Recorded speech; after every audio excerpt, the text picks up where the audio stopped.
This is Lagoon Radio. Are you looking for top-notch printing services that deliver quality and reliability every time? Look no further. The Lagos Diocesan Printing Press is here to serve you. At the Lagos Diocesan Printing Press, we specialize in bringing your ideas to life with precision and excellence. Whether you need business cards, brochures, flyers, or banners, we've got you covered. Our state-of-the-art printing technology ensures vibrant colors, clear text, and professional finishing that will make your brand stand out from the crowd. But that's not all. We pride ourselves on exceptional customer service, fast turnaround times, and competitive pricing to fit any budget. So why wait? Visit the Lagos Diocesan Printing Press today at 17 Broad Street, Lagos Anglican Seminary, and let us help you make a lasting impression. You can also give us a call on 0703 559 7826 or 0816 398 2570. Lagos Diocesan Printing Press, where your vision becomes reality.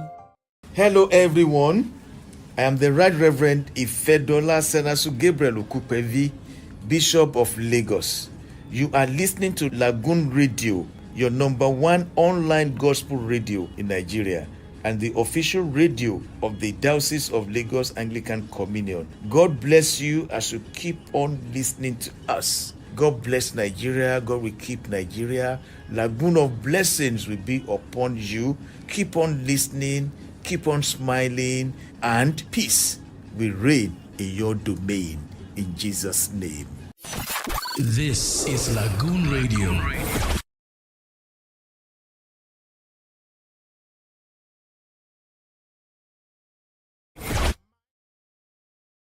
Hey guys, good evening.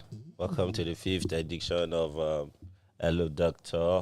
It's a good time to be here because yesterday was my birthday, so quite happy.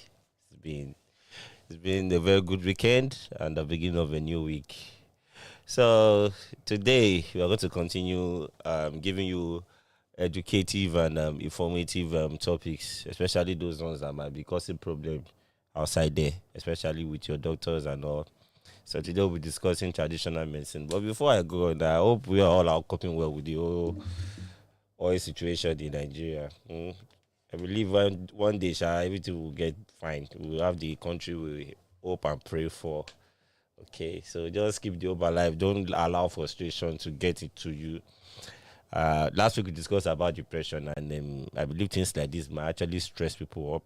Spending a lot of money to transport yourself to your place of work, cost of food going high, and all that. So people might actually get frustrated and get into deep thinking, which might lead to depression. So just a reminder, just take it off your mind. Try to do things that will distract you from the whole Nigeria situation while you keep doing your job and keep doing what you ought to do as a good Nigerian. I always say it begins with you.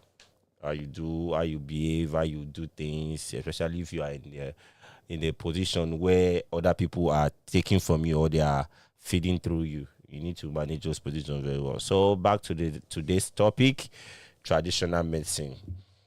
Yes, the reason why I pause is that this one I have to be very careful the way I dish it out so I don't get dragged on stuff, Traditional medicine is something that is as old as man, it's as old as man, because when God created heaven and earth, there was nothing like paracetamol, there was nothing like tablet, there was nothing like capsule. But they were using things to, to take care of their health, to take care of their body and all that. So traditional medicine is as old as man.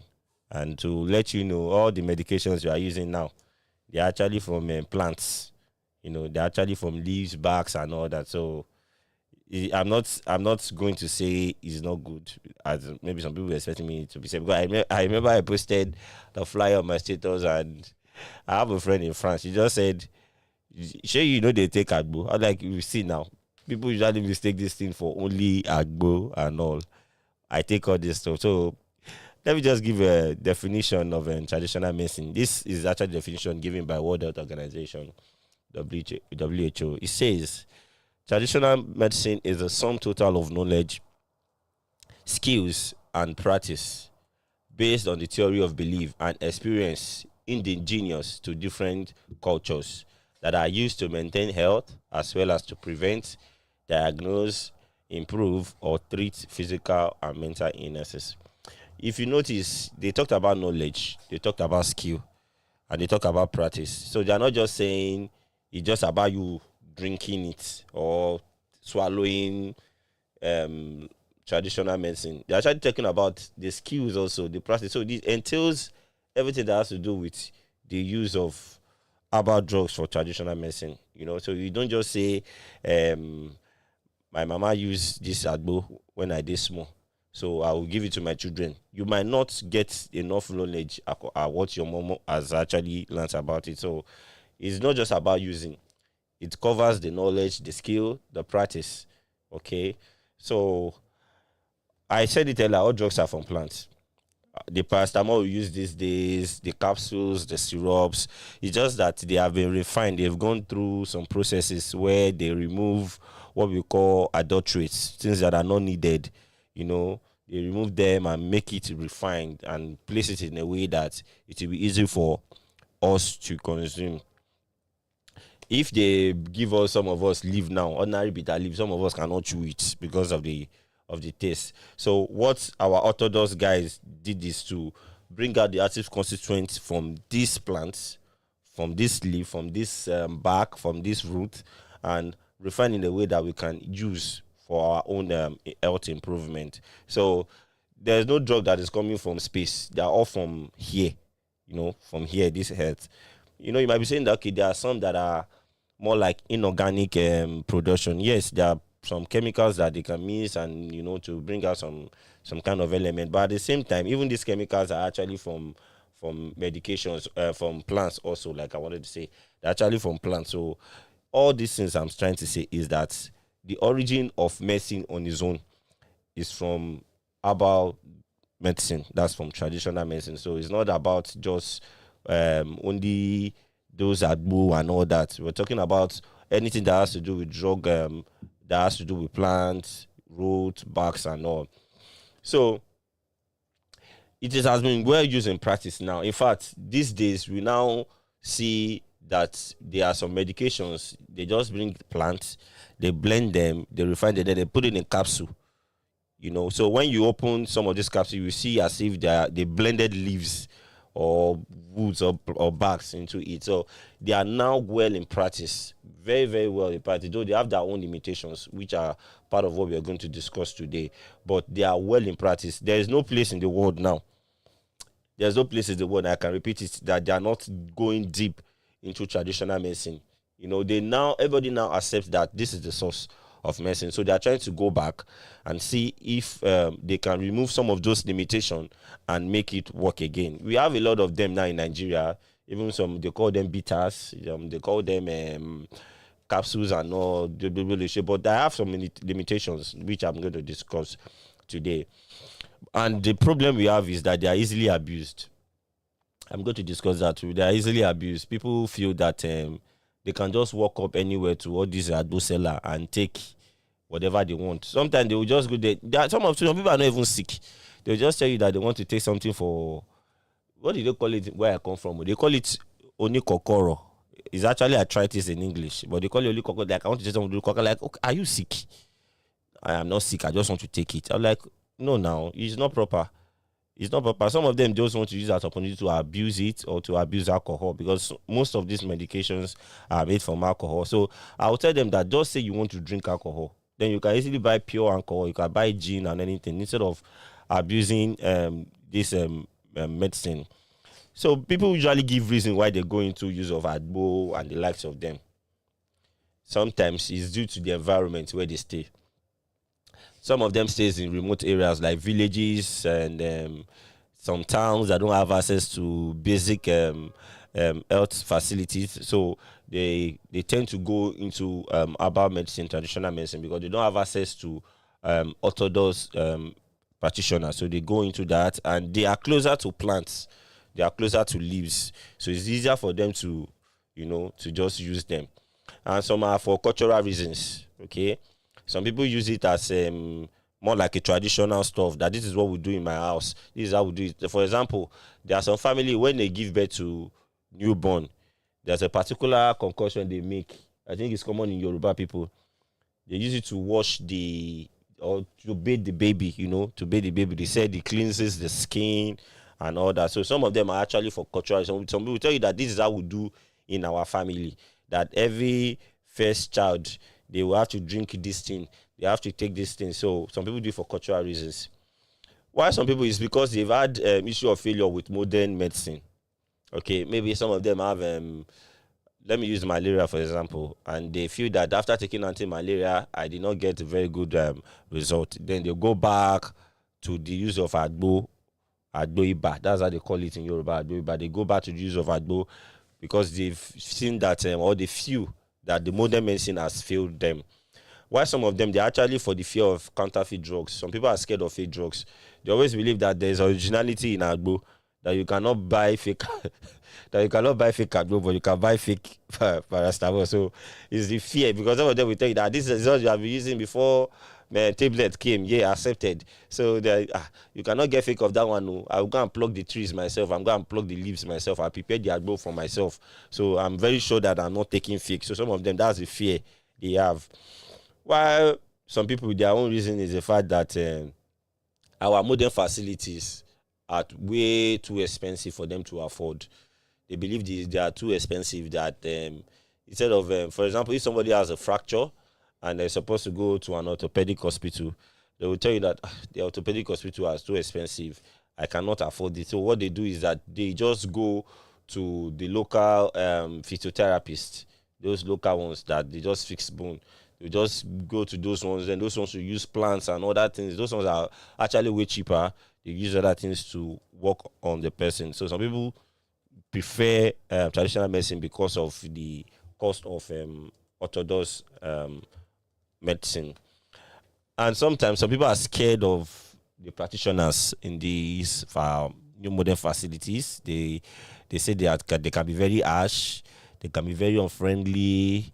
And I don't want to call a particular field of medicine, but already some people will know. Precious is here again today. I forgot to even introduce Precious, my ever supportive engineer. I've been a producer. so Precious, we can even guess these people I'm talking about. They are basically female in the hospital. They are the first people you see. I did not call any professional before you people come and drag me. They are the first people you will see. So people always complain about them. They're always hot-tempered. They always talk anyhow. They always insult people. Funnily, they are lovely souls. I've worked with them in hospitals, and I know they are lovely. But sometimes I don't know why they act like that to patients. Maybe to create boundaries or to create that fear or respect. Because actually, some patients can be very, very unbearable. They can be very, very annoying. So I think they are those people. Those are the kind of steps they take. So I won't want to call their names. You know them already now. Precious, you don't know them. So some people don't like going to hospitals because of all this. Is that people that are there, they are not friendly. They will do this one. They will insult you. They will do that. And some, they believe that some of these facilities are run with corruption. They believe that they are not charging them what they are supposed to charge them. They are not doing things the way they're supposed to do it. That some of them are even quacks. They say some of the people they're employing are quacks. I'm scared of putting my life into their hands. So the people just go straight to traditional medicine. Why some people, they are trying to avoid side effects.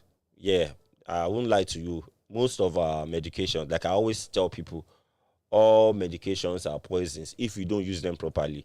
So they all come with their own side effects. Even the traditional medicine too, some of them have side effects. I know of some that when you take, you might not need to leave the house for 24 hours because it's going to give you runny stomach. It's going to give you serious diarrhea. So they have side effects too, but there are some of the people that complain about orthodox drugs feels that the traditional medicine side effects are more bearable than the orthodox. So they will just want to stick with traditional. They don't want to go to orthodox medicine.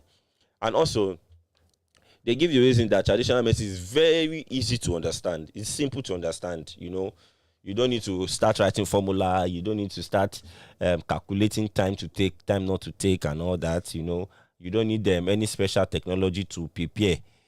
Just get your leaves, get your pot, pour water, leave it to boil, add this one, add that one. That's all. You don't need big technology to prepare or big technology to understand the medication. And most of our medications have strong names, so people are usually scared. You hear azithromycin, clarithromycin, doxycycline, all this kind of stuff. So those things usually scare people that no. I want to be climbing this thing just because I want to take. So they just go to those things they can understand easily and they can prepare in a very simple way. So having discussed the reasons why people go for traditional medicine, there are some limitations. There are lots of limitations that I want to run through. Firstly, there's no formal education or professional training for most of these people that sell or that are into traditional medicine. No education, no professional training. So it's actually very risky that you place your life into the hands of somebody that doesn't have formal education or professional training. Because what I mean by formal education, that no matter how little education is actually important. No matter how little you think you can get out of education, is actually very important. Because there are some situations, maybe you are attending to somebody that doesn't understand your language. For example, if I'm a Yoruba traditional medicine practitioner and I'm attending to an Igbo traditional medicine practitioner, and that Igbo man does not understand my language, if I should give him information, he might end up using the wrong dose, he might end up using the wrong medication, he might end up using it the wrong way. So it's very important that you should have a bit of formal education. And also, it will even help you to process calculations on the dosage, the quantity to use, and all that. Even for you to know the names of some of these medication in English. Okay. For example, if you're going to purchase some of these ingredients, let me take scent leaf, for example. We call scent leaf Yoruba efinrin. So imagine you just know scent leaf as efinrin and you don't know it as scent leaf, and you're going to purchase it on the market, and you are trying to communicate that I need efinrin. They'll be like, what is efinrin? But if you have knowledge that efinrin is also scent leaf, this leaf, Orugbo leaf, is also called bitter leaf. You have this little education. It will be easier for you as a traditional medicine practitioner to communicate with people. And some of them don't even go for professional training. They will tell you, my mom used to cook this agbo for this. Then they start cooking themselves. They believe that because their mom is cooking and they saw their mom cooking it, they believe now they too they can start cooking. There's no professional training. There's no guideline in creating a platform or creating a way where they do these things in a very ethical manner, in a manner that is very suitable for professionalism and health. Yes, I know about some of them having association now. Some of them are having traditional medicine association and all that, which is good, because I believe with that they might encourage some of them to get formal education and also go for professional training to boost their education or to boost their practice, which is very nice. But I think that is a very major limitation to their practice. And I forgot to mention it while I was doing the introduction. There's a segment of orthodox medicine practice, pharmacognosy, is actually the study of medicinal plants. So there's a field in medicine, pharmacognosy, that is actually created or that is meant for medicinal plants. Okay. It's just more like traditional medicine in an orthodox way. We have people that are professors in that field now. People are really studying and going through a lot of training, a lot of stress, a lot of researches to bring the best out of traditional medicine.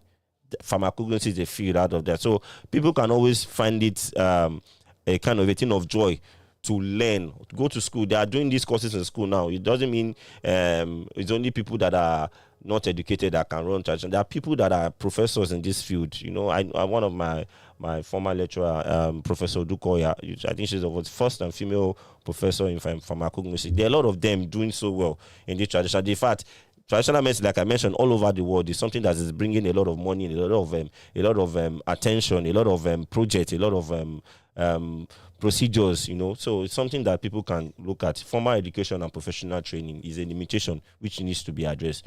Then proneness to inaccuracies of diagnosis. Yes, many a times people that claim they have knowledge of traditional medicine, they don't get the accurate diagnosis of the client or of the patient. Let me use the word patient. They don't get the accurate diagnosis. Many a times, let me use this typical example. When a child convulse, what we call convulsion, when a child convulse, you see different doctors. They will just come from nowhere. I think Precious have experienced something like that before. The one that will come with spoon will come with spoon. The one that will come with bottle will come with bottle. The one that will come with pepper will come with pepper, onions, everything. You will just be seeing different kind of different colors of medicine. I know they are trying to save the life of a child, but does it people actually even understand what is wrong with their child before bringing all those things? They don't even know. They are so inaccurate in diagnosis. They just believe that when it happens like that, bring onions, bring pepper, bring waiting. Now I want to do suya. It's not that you want to roast suya. They just bring different ingredients, bring spoon. The first thing is I know they are trying to create a pathway where they can pass some of those things to the child. But let me give an instance. Let's assume the child convulse, maybe due to hyperthermia, like high temperature, and you guys are now coming all close to him without giving him space for fresh air to cool off. You just make the matter worse for this guy. You make the matter worse. Or somebody that is having asthmatic attack.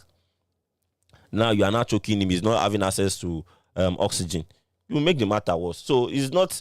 There's this issue of jumping at conclusion when it comes to things traditional medicine. They don't try to know what's the major problem. They don't diagnose properly before taking action. So it can actually lead to more problem. Then another limitation they have is this legal prohibition of sourcing material. In some countries you can't just go into the bush and start plucking leaves or cutting somebody's tree. Even in Nigeria, yeah, there are some compounds you enter or some places you enter and you try to cut leaves. Somebody will harass you. They will harass you that what's happen, what did they find for my farm or stuff like that. And sometimes some of the things they use in traditional medicine, they use animal parts, and there are some laws in some places where it is illegal for you to just kill some animal for their parts. It's illegal. They call it animal poultry. No, it's very, very illegal. So they have that limitation, and there's issue of not documenting and having health record. There's no in medicine, when you go to the hospital, there's what we call case file. That file contains the medical history of the patient. So anytime the patient is coming back, the case file is there to show whoever is going to attend to even if it's going to be a new doctor, it will show the person's medical history. So you will see the patient's medical history and know if this person is having the same issue he or she has had before, or this is a new case. Then if it's a new case, you can use it to join what might have happened to the person before to know how best to undo the issue. But in traditional medicine, there's nothing like that. Anytime you go there, they are going to be asking you, when this thing starts, 2 years ago. When this thing starts, 5 years ago. 5 years ago, what did you use? There's no proper documentation of issue. So they might actually make mistake in diagnosis or treatment of the person. Then, association of black magic. There's this this thinking habits of people that anybody that does about medicine is into witchcraft or is using black magic. I'm not saying some of them don't do. Some of them can actually be more spiritual about this. This life, there's a physical and there's a spiritual. Even as Christians, we believe in the spiritual realm being controlled in physical. So same thing with some of these traditional medicine people. They believe sometimes these things are not just physical, so they want to go physical. So that thing limits it when it comes to the thinking of some people. Because if you tell them now that let's go to a traditional medicine practitioner, they no. Those people, they do jazz, so those people, they do this, so they do that. So it limits their functions. It limits their functions. Then there's a problem between traditional medicine practitioners and orthodox practitioners. They're always conflicting. And why they're conflicting, I've mentioned some of these things. Some of the reasons why they're conflicting are actually here. An orthodox practitioner will not just come to you and start giving you injection or tablets. He will ask questions. If possible, run some tests. Take your blood to the lab, run some tests to be very sure what the problem is. But for traditional medicine, they use experience and some little checks here and there. They might just touch your head, touch your neck, and all that. They use experience and do to touch. So that usually causes a conflict between them.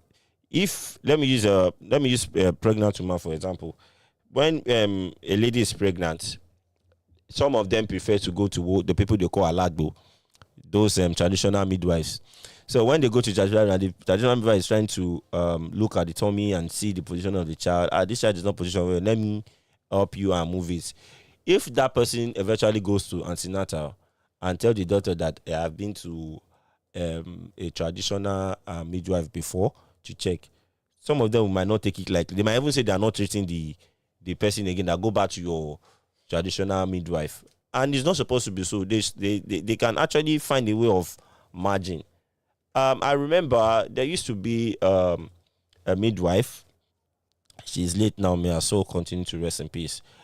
If she's attending to you as a traditional midwife, she's always advising that the pregnant woman should go to the hospital, go for tests, go for scan. They will advise you to go for those things so that there will be a kind of alignment in bringing out a very good result. And some of these orthodox practitioners now understand the fact that there are some things that we cannot do in orthodox medicine that can be done in traditional medicine. There are some things we cannot lie about that. There are some issues that you don't need to do surgery. If it's orthodox medicine, they will tell you that you have to do surgery. There's a particular one. There's this bone we call the sternum. Medically we call it sternum, but the name I will call it breastbone. Sometimes it folds. It folds. But if you are going to see some doctors or some physiotherapists, they might be taking care, they might be managing ulcer or trying to tell you that you might need to do a surgery, or you might place you on to see a physiotherapist for a massage for like 3-5 weeks, thereabout. But you see some traditional medicine guy, there's a way they massage it and they push out that sternum. I don't know how they do it. So there's actually a place for traditional medicine and a place for orthodox medicine. But the problem is that there's no goodwill between these two factors. They believe one is affecting the other. So as there's a limitation for traditional medicine. Then one very big problem I have with traditional medicine is this lack of quality standard and quality control. Some of them just use any kind of water to prepare agbo. They just use any kind of measure to. They can be very radical at times. Let me put it that way. They can be very radical with their treatments. Especially those ones that write tribal marks. I have plenty on my face. I'm still looking for the man that did this thing to me. I'm going to ask my dad very soon to give me that. If he's still alive, I will go and ask him like why. The reason why I'm saying this is because my elder brother does not have mark on his face, and there's nothing wrong with him. But look at my face now, like 72 marks on my face. Which I do. So sometimes it can be very radical in the way they do it. There's no quality standard. They just believe that let's just do it the way it is. There's no protocol. Even taking of medication, I don't know get those. They will give you one big gallon and they tell you drink as much as you can. Why now? Even if it's alcohol, there should be this standard in the way they do it. There's no standard in many of these traditional medicine practitioners, and there's no quality control. They just bring in anything. They don't double check. Is this product fine? Is this drug, this plant fine? Okay, for example, they use camphor for some kind of stuff. Some of them don't even check the health benefit or the health implication of these things. They don't check. They just put it and tell people to use, which is actually very wrong in my own opinion. And it's not that maybe I don't take traditional medicine at time. I take agbo when necessary. Like I said, when necessary. It's not that you just go and take it for no reason because your friend is drinking it, you too want to drink it. And let me tell you, some of these people that sell agbo, they actually use what's it called? They use a very bad alcohol. They use the very bad alcohol, more like what we call a poisonous chemical. Not the original alcohol we used to know that they call sapele water. They want from palm tree. I don't know if it's palm tree they get it from. They use normal chemical. In fact, at the time, I think there was an issue of my Peking some years ago. That one is even an orthodox medicine where they use the wrong solvent for the medication. So these things can be very harmful. Some of them don't check the things they use. They just use and sell and just push out, just to make their own profits. Then there's another limitation. There's reluctance by many people in accepting that traditional medicine is useful. And that's because of some of the issues I mentioned here. Some people find it very difficult to accept that traditional medicine is useful. So I've mentioned some limitations. Then I will explain some tips on how you can balance it, on how you can use traditional medicine without having problem. But before them, I want us to go for a very short break. We'll be back to conclude on this traditional medicine. This is Lagoon Radio. My people, your Owonge show don land for your correct radio station, Lagoon Radio, your number one online gospel radio, powered by the Anglican Diocese of Lagos. Join me, your personal person, Owonge Sandito, every Saturday from 3 p.m. reach 4 p.m. We go dey talk about different things where they sell for our society, for family, now for every matter we go dey chook our mouth dey yarn una. Join us for www.lagoonradio.ng. make una follow us for social media, Lagoon Radio Nigeria, that one na for Facebook, Lagoon Radio NG, Instagram and Twitter. Watch us for YouTube at Lagoon TV. Make we dey totori una dey go.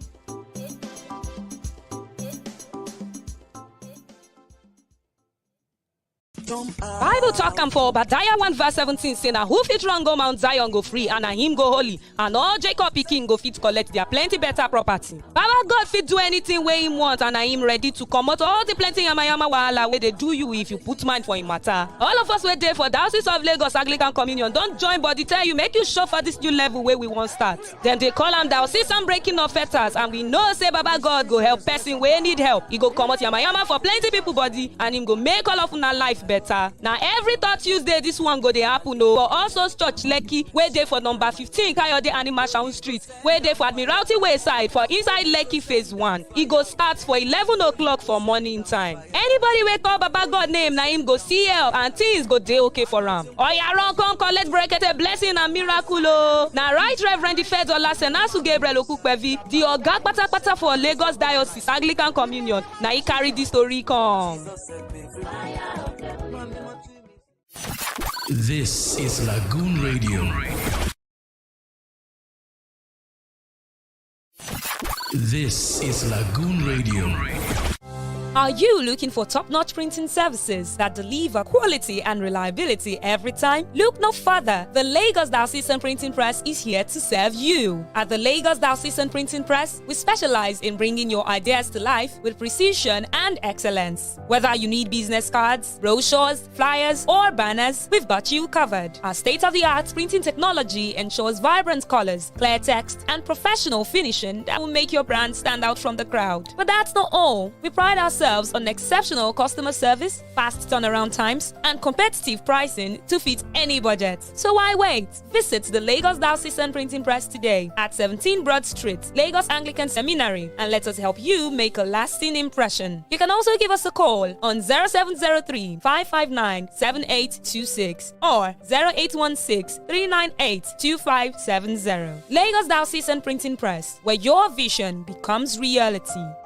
Hello everyone, I am the Right Reverend Ifedola Senasu Gabriel Okupevi, Bishop of Lagos.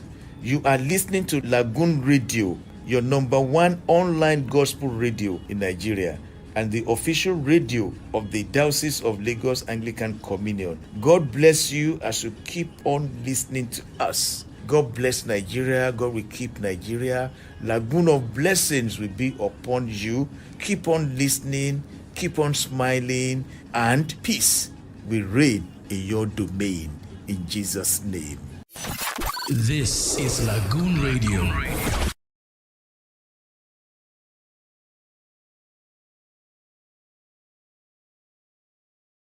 Lagoon Radio.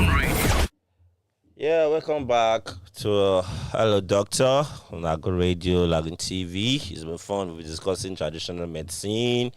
We've discussed why it came into play, how it came into medicine, the reasons why some people prefer traditional medicines, and the limitations of traditional medicine. So Now I'm going to talk about tips on how you can balance traditional medicine, like how you can use them. Okay. First thing, ensure that anytime you are collecting traditional drug or medicine from any practitioner, be sure at least that the person is experienced to some extent. What I mean by experience is that you might not really know on seeing the person at first, but sometimes there is this level of recommendation. Somebody might have been a patient or client to that person that waited. I know this guy is good, this woman is good, she knows what she's doing, she's experienced. There are some of them that are actually very, very, very good. So you can actually look at it and say, okay, this one has a lot of referrals. Okay, I would do this one. Don't just walk on the street and see somebody selling whatever, and the next thing you are just buying without knowing where the person is getting their plans from. You don't even know if the person knows what she's selling. Because apologies to people from a particular state. There are a lot of them in Lagos. I think the only thing they come to do in Lagos is just to sell traditional medicine. I don't think some of them even know what they are doing. You just tell them that I want to buy something. Some of them would even tell you that buy me mix it for me. That's the meaning. Buy me mix it. What is your problem? You don't know your problem. You just say buy me mix it. So they will start mixing different things. They say Elinko, Shefe, this one, miss that one. And some of them, when I see some of those things, I was just like, God, what is this? I'm not saying that Agbo is not good though. Like I told you, I take Agbo. In fact, my dad in his compound now, almost half of his compound is covered with medicinal plants. Okay, so it's something that he knows. But his younger brother of a blessed memory, that one is even a guru. In fact, let me shock you. I did my project in University of Lagos, 2011, on with medicinal plants. That was where I did my project. My uncle actually helped me by getting a contact for me to help me with the plants that I use for my project. I checked for medicinal plants that have flavonoids, So, and I did it under pharmaceutical chemistry. So imagine doing under pharmaceutical chemistry and they are giving you a project under traditional medicine. So imagine if I don't have someone that knows a bit about it. There will be a problem. So I'm not saying it's bad. It's good. But ensure the person you are buying or you are taking from is somebody that knows what he or she is doing. At least be very sure of that. Then seek orthodox advice. What I mean by seek orthodox advice is that the modern medicine practitioners seek their advice. It's very important to balance this because sometimes if you are not too sure about the traditional medicine personnel, it's more important that you seek medical advice from the modern medicine so they can balance it. For example, if somebody is having like pains, stomach upset and all that, and the medicine, the traditional medicine guy is giving him or her something to relieve the pain, it's very important that you also go and check, go to the lab, go and check, run tests to be very sure of what is happening, to be very sure that, okay, I'm getting relief. Because somebody might be having typhoid and they will be treating ulcer before it will get out of hand. So you need to balance it because, like I mentioned, they have a limitation of having accurate diagnosis. They have that problem. Sometimes they just do guesswork. Maybe they notice that the person is only stomach. They say, now typhoid the drum. They say, now ulcer the drum. So they do things based on their own thinking, not like they've gone through. They've taken the person through some tests. Okay, so it's very important that you seek orthodox advice in cases like that. Then, whatever you are taking that is traditional medicine, take in moderation. Don't overdo it. Don't overdo it. I know by 6-7 p.m. now, when you start working on some areas like where I come from, some area, every junction now, you see paraga joints. You see men drinking and downing different kind of stuff. Some of them even have all those. They will add all those sachet gin, to top it. They just take it, and some people take it for fun. Not like anything is wrong with them. They take it for fun. So if you are going to be taking traditional medicine, take it in moderation. Don't overdo it. If they ask you to take you one small cup a day, take one small cup. Don't say I want to get healed quickly and take one big cup. That's empty. That's what you call drug abuse. It's not only tablet people abuse. People abuse traditional medicine too. Take it in moderation. Then I mentioned this earlier. Ensure proper diagnosis before use. Ensure, even if they give you as first aid, it's very important that you go back to modern medicine practitioners to check, do do proper diagnosis, do check up. If this thing is actually working well or is not working well, then you can know if you want to change. Even sometimes, like I mentioned, there was this midwife that she will even send you to go and run scan and test. It will help their own job too as traditional medicine. That's why I mentioned that this limitation of traditional medicine and modern medicine not working together is a problem. They need to find a way of getting should I say MOU. They should understand themselves and work together. One is no, to me, I don't think anyone is more important than the other. They can actually work together. Okay? So, adhere to storage instruction. Some people, you open some ado, and the smells that comes out of it, you be like, Omo, will somebody drink this? It's not the smell from the medication, no. It is smell from storing poorly. It's smell from storing. Okay, for example, let me give an instance. Most syrups and suspension are being said to discard after a month. After a month, you have to discard it. Even there are some medication that you discard after 7 days. There are some, for example, ORS, you discard ORS. If you don't finish it after 24 hours, you discard and prepare another one. But these traditional medicine guys, they can keep 1 gallon of Agbo for 5 years. And they see expect human being to drink it. 5 years, you see the kind of smell. Some people have this kind of whitish stuff on the surface. And they will just use their mouth to blow it. They will like, and they drink. So some of them don't adhere to storage instruction. Please adhere to it. If they say just 7 days, discard. If they say don't store in the fridge, don't store in the fridge. If they say boil before you take, boil. If they say sieve before you drink, please adhere to that. Don't just do the way you like because it's traditional medicine. Another thing is that those ones that have liquid I mean by maybe water, liquid water, because you can't boil alcohol. If it's water, made from water, you can actually boil before you use. Because sometimes you don't know where they are getting the water from. You are not there when they prepared it. So you don't know where they got their water for. If they give you permission to boil, boil it. I know that heat can actually destroy some active constituents in some medication. Okay? But at the same time, if they say it's fine to boil, please boil. Boil. I know of some agbo that they boil, like all this, the one they use for malaria. You can boil it because if you are not sure of the water, at least you are treating malaria. Don't add cholera and typhoid to it. Let you know that you are treating only malaria. When you boil it, to kill some of those organisms that can harm you.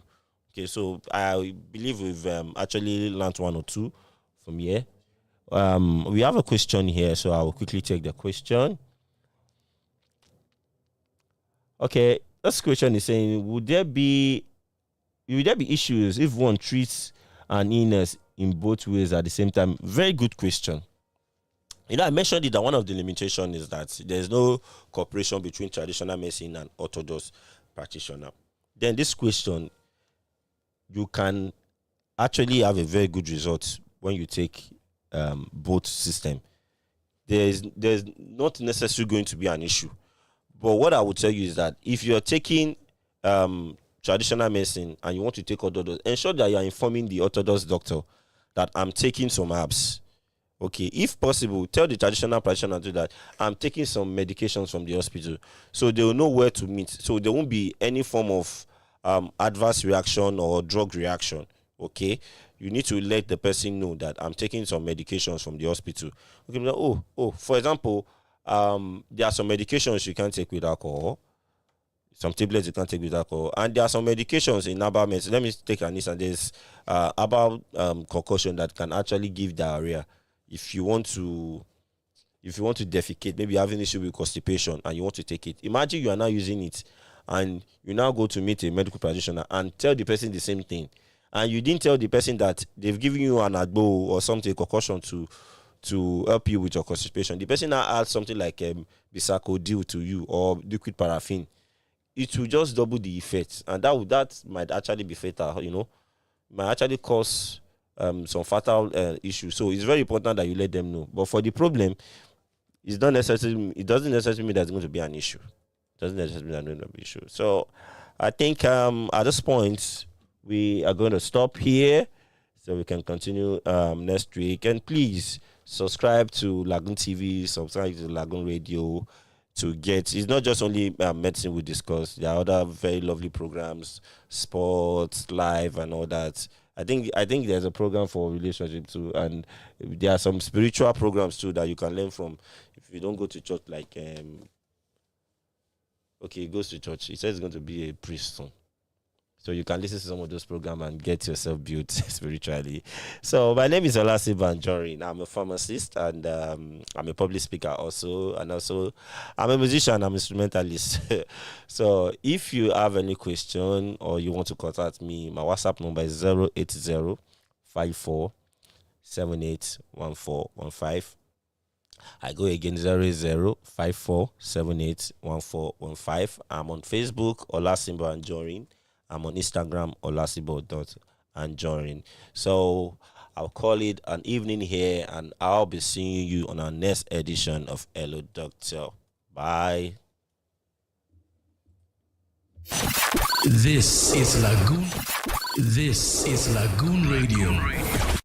Are you looking for top-notch printing services that deliver quality and reliability every time? Look no further. The Lagos Diocesan Printing Press is here to serve you. At the Lagos Diocesan Printing Press, we specialize in bringing your ideas to life with precision and excellence. Whether you need business cards, brochures, flyers, or banners, we've got you covered. Our state-of-the-art printing technology ensures vibrant colors, clear text, and professional finishing that will make your brand stand out from the crowd. But that's not all. We pride ourselves on exceptional customer service, fast turnaround times, and competitive pricing to fit any budget. So why wait? Visit the Lagos Diocesan Printing Press today at 17 Broad Street, Lagos Anglican Seminary, and let us help you make a lasting impression. You can also give us a call on 0703 559 7826 or 0816 398 2570. Lagos Diocesan Printing Press, where your vision becomes reality. Hello, everyone. I am the Right Reverend Ifedola Senasu Gabriel Okupevi, Bishop of Lagos. You are listening to Lagoon Radio, your number one online gospel radio in Nigeria, and the official radio of the Diocese of Lagos Anglican Communion. God bless you as you keep on listening to us. God bless Nigeria. God will keep Nigeria. Lagoon of blessings will be upon you. Keep on listening. Keep on smiling, and peace will reign in your domain. In Jesus' name. This is Lagoon Radio.